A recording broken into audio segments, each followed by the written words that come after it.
Dr. Mercado,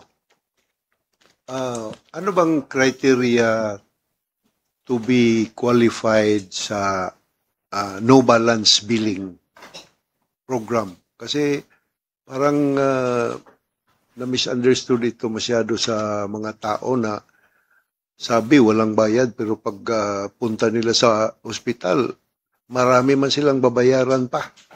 Especially yung mga government or public hospitals. Ano kayang gagawin natin dyan? Yung lilinawin ko lang, Mr. Chair po, ang zero balance bill po is an initiative of DOH. Although nakapaloob po yung no balance bill doon.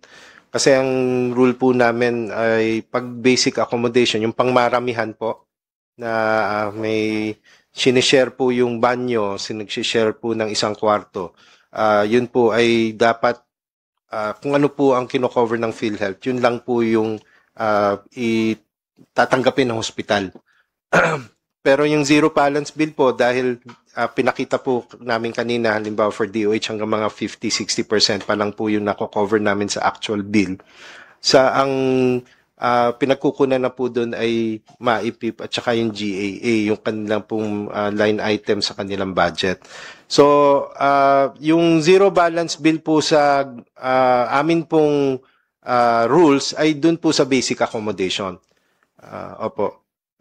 Yung pong DOH, zero balance bill po, kasama ba ang private? Hindi. Basic din, di ba? Basic accommodation din po. Yung ano mga lang, gamot, yes. Dr. Mercado, sa mga gamot, libre rin. Gamot.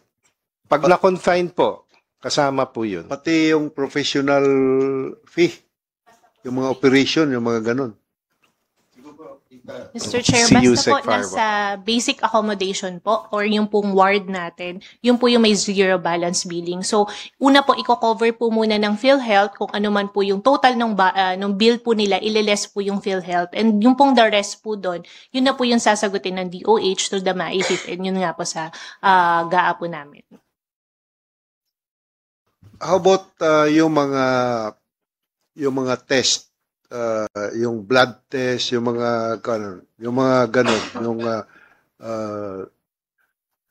yung laboratory test, libre ba yun?